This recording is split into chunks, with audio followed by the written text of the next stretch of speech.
السلام علیکم ورحمۃ اللہ وبرکاتہ۔ بسم اللہ الرحمن الرحیم۔ دوزخ کی آگ کس پر حرام ہو جاتی ہے؟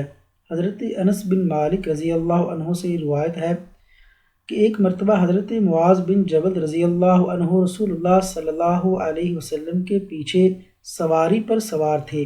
آپ صلی اللہ علیہ وسلم نے فرمایا، اے معاذ، میں نے عرض کیا حاضر ہوں یا رسول اللہ۔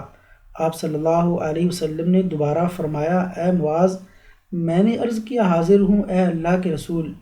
آپ صلی اللہ علیہ وسلم نے تیسری بار فرمایا، اے معاذ، میں نے عرض کیا حاضر ہوں اے اللہ کے رسول۔ 3 بار ایسا ہوا۔ اس کے بعد آپ صلی اللہ علیہ وسلم نے فرمایا کہ جو شخص سچے دل سے اس بات کی گواہی دے کہ اللہ کے سوا کوئی معبود نہیں ہے اور محمد صلی اللہ علیہ وسلم اللہ کے سچے رسول ہیں، اللہ تعالیٰ اس کو دوزخ کی آگ پر حرام کر دیتا ہے۔ میں نے کہا، یا رسول اللہ، کیا اس بات سے لوگوں کو باخبر نہ کر دوں تاکہ وہ خوش ہو جائیں؟ آپ صلی اللہ علیہ وسلم نے فرمایا، اگر تم یہ خبر سناؤ گے تو لوگ اس پر بھروسہ کر بیٹھیں گے اور عمل چھوڑ دیں گے۔